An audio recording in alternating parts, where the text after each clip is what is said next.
No one beats everyone all the time. So everyone looks at someone's butt sometimes. So be not humble, be not proud, respect others as you respect yourself. We were looking to test ourselves and test the art so to see that we understood what was what. And the Filipino martial arts have wonderful training methods, but as the art came to the United States, some of the testing wasn't present. And so we were wondering what would happen. Eric Top Dog Canals and I started the Dog Brothers in 1988, and we were shortly joined thereafter as Arlen Salty Dog Sanford, and the three of us are considered the co-founders of the Dog Brothers. What we had in the original 11 guys, we had 4 guys named Mark, and so we needed nicknames. And at the 3-day, we had an event that we've come to call the Rumble at Ramblers because it happened at Ramblers Park in San Clemente. I knew the field was wet in the mornings from the sprinklers, and so I showed up with some soccer sneakers with rubber cleats. And somebody said, "Oh, you crafty dog, you." And that night I was reading a Conan the Barbarian comic book, and he's calling his band into battle, and he's saying, "Come on, you Dog Brothers." And so obviously enough, Eric would be Top Dog. He was our best fighter. And so Top Dog, Crafty Dog, and it just ran from there. There's 2 different things here. There's the tribe, the Dog Brothers, and the credo is higher consciousness through harder contact. And then there's Dog Brother Martial Arts, and the 2 are not the same thing. Dog Brother Martial Arts, I'm the founder, the head instructor, and the mission statement of Dog Brother Martial Arts is to walk as a warrior for all your days. So we're looking for all people of all ages who are looking to be capable wherever they are in their life. Dog Brother Martial Arts is mostly Filipino martial arts, but we do draw on other systems, principally ones that are part of the Majapahit Empire concept, Southeast Asia. So you will see various Silots making their appearance. You will see Krabi Krabi, which is the Thai military weaponry forerunner to the ring sport of Muay Thai, make its appearance. There is also Brazilian Jiu-Jitsu, a little bit of Savate, and also a strand of Junfan Kung Fu. Just the ability to, out of movement, just boom. For what we're looking at here, go for the arm instead of the head or something, but if you can pop. I was on the beach one day and there was a guy doing strange movements, and I said, "What are you doing?" He said, "Oh, this is a modified Wing Chun," and he said it in a very mysterious way.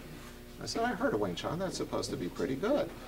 And so he told me about this place called the Kali Academy. It was Inosanto and Sifu Richard Bastilio's place. And I walked in there, and there was a guy, they pronounced his name Neil. He had been a Thai guy, he had been a pro Thai boxer. I don't know, maybe 5'4", calves the size of my thighs, and he's bending this banana bag in half, and I'd never seen that. And people waving around sticks and knives, and aha. I found what I'm looking for. And so my motivation for the martial arts was not young male ritual hierarchical combat. My motivation was created by incidents that happened as I was growing up in New York City, where I was dealing with multiple players. There was a girl I dated in the far reaches of the Bronx, and I would drop her off around 2 or 3 in the morning and be coming home on these lonely subway platforms as the junkies were out on the evening hunt. So it's, mixing in the jabs, I would say, is an important one. You transition through false lead at a couple of points. Very nice. False lead is where you have left foot, right shoulder.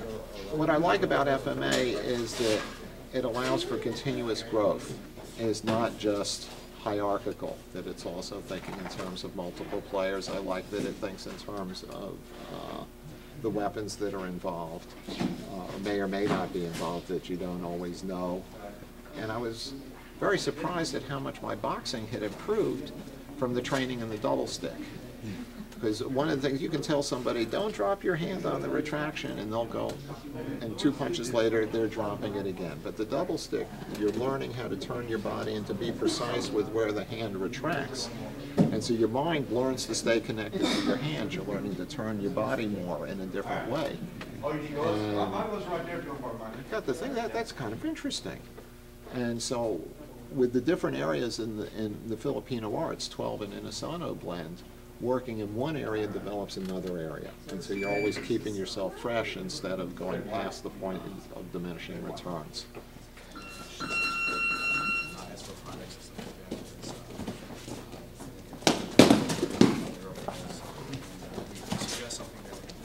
I think a lot of people don't appreciate just how secretive the Filipino martial arts have been. There was a master that I was introduced to by Grand Tuan Leogahe Pakiti Tersha when I was training with him in Bacolod, Manang Kalimba, and he had a very ingenious staff system. He also had heavy hand, he had a very good Panantukan system as well. And because I do DVDs and some of them are about helping people appreciate the art and where it came from, and I wanted to shoot him. He said, oh no. I said, well, why not? He said, someone might use it against me. I said, here's a guy in his late 60s in the Philippines, and he's worried about someone challenging a stand fight because of this instructional DVD. And I think a lot of knowledge died with him. You know, if you're in a context where that's what you're counting on, I can understand not wanting to have people know what you do. I know that when I was fighting, I was a lot more secretive than I am now. But I think the secrecy has been a big part of the why the Filipino arts have moved ahead. Thank you.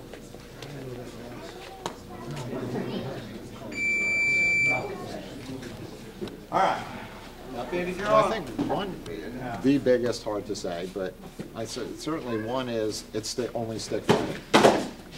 And an area that's been of tremendous interest to me in the last 5 or 6 years has been a subsystem that I've been working on that's called Tudo, which is a pun on the Brazilian term of vale tudo, which is what they called, what they did before MMA, where there were a lot fewer rules. Vale tudo being, having the same origin as the words vale total.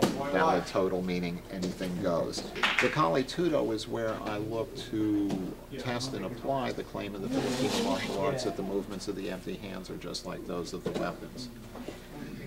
Very few people have actually tested them in the adrenal state, and so if you're in a real fight, you're going to go with what you've tested in the adrenal state, which for most people is generic MMA, what I call Joe generic. It's going to be some sort of basic modified Muay Thai kickboxing, some boxing, some Greco-Roman clinch, some wrestling takedowns, and jiu-jitsu on the ground with some various leg locks thrown in, and that's the way most people fight MMA, and they get tremendously athletic with it. And some of them are finding new paths on top of that, but that's pretty much the generic paradigm.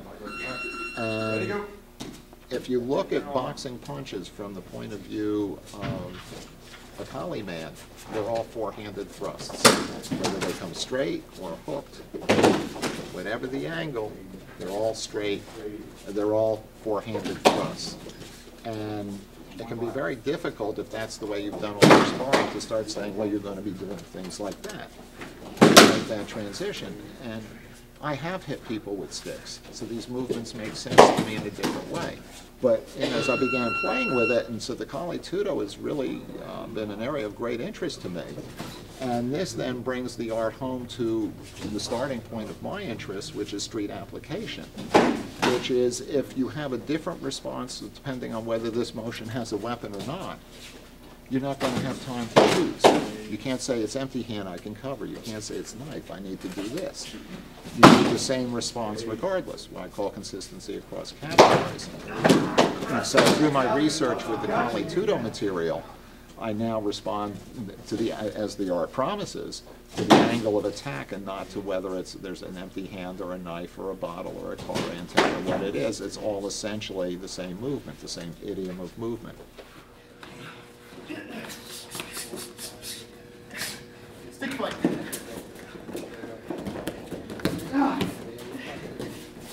I think it's important to have an open mind, and so if I were to say I'm only going to do Filipino martial arts, I would be denying myself something that would be relevant. The Filipino arts got to where they are by being very open, and you know, the history of the Philippines is one of tremendous mixing and mingling. They always had an open mind. They didn't say, well, they're from Spain, we're not going to learn to spot Ubaga.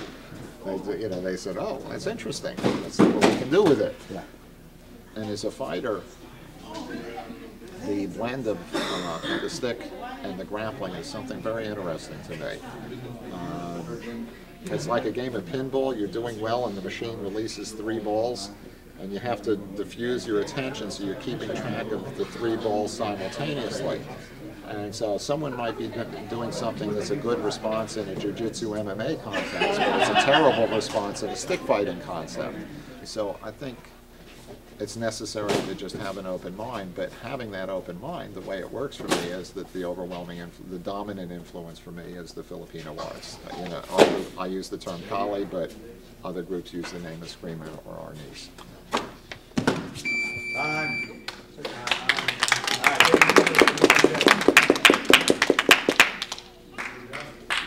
There was a while there that Eric and I would used to wonder at how few 20-year-olds there were.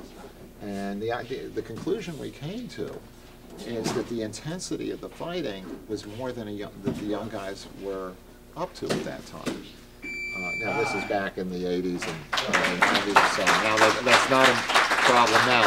With the influence of the MMA scene, there's lots and lots of people who can step up to the intensity. So we have a lot of guys in their 20s and 30s, but we also have guys in their 40s and even 50s who are fighting. Just got it. I think one of the things that enables our fighting is that we don't keep score. We say no judges, no referees, no trophies. One will only be friends at the end of it. And the fight is so fast and the potentials of the stick so powerful that there's no way that you can count on a referee to jump in time and fashion and stop something that's too much from happening. You can cave somebody's head in with a puño. There's no way a referee is going to get in time to stop that. So I don't really think that that's possible in a professional context. For example, let's say a guy drops and shoots underneath, and I could cave his head in with the puño on his way in. The range is greater than empty hand, and so it could be easy to do it. Do I cave in the back of his skull with my puño? He says, no. So it's okay. Now, all right, I'm going to work on my skills in the stick grappling range. There's a tremendous freedom that comes from not being able to keep score. But I think when it goes professional, there's some very real tricky questions that are presented. So this one here is a sentimental favorite of mine. This is the first one from the first series. This is Eric beating me up on the cover. We have a website, dogbrothers.com, naturally. And we have the Dog Brother Martial Art Association, which is a very active thing. You can sign up through the website, and there's the public website. We've just launched the Dog Brother Martial Arts School Program. And so this is for people who have a regular school, and so it's a program for building people from the ground up. And so with the school program, we're saying, here is the alphabet. And this is how we build. If I were working with somebody from ground zero to build them to be the best, most well-rounded Kali practitioner, Dog Brother Martial Art practitioner that they could be for walking as a warrior for all their days, this is how I would go about it. I train people who fly in for personal training programs. There's a separate program for law enforcement. There's a separate program for military. People who are interested in those programs should email me, and once that it's clear to me that they are law enforcement or military, I will show them the letters of recommendation of people that I've worked with. Okay, my name is Marc Denny. I'm Crafty Dog, guiding force of the Dog Brothers, and proud student of Guro Marc Denny and Inosanto, and you're watching FMA Pulse.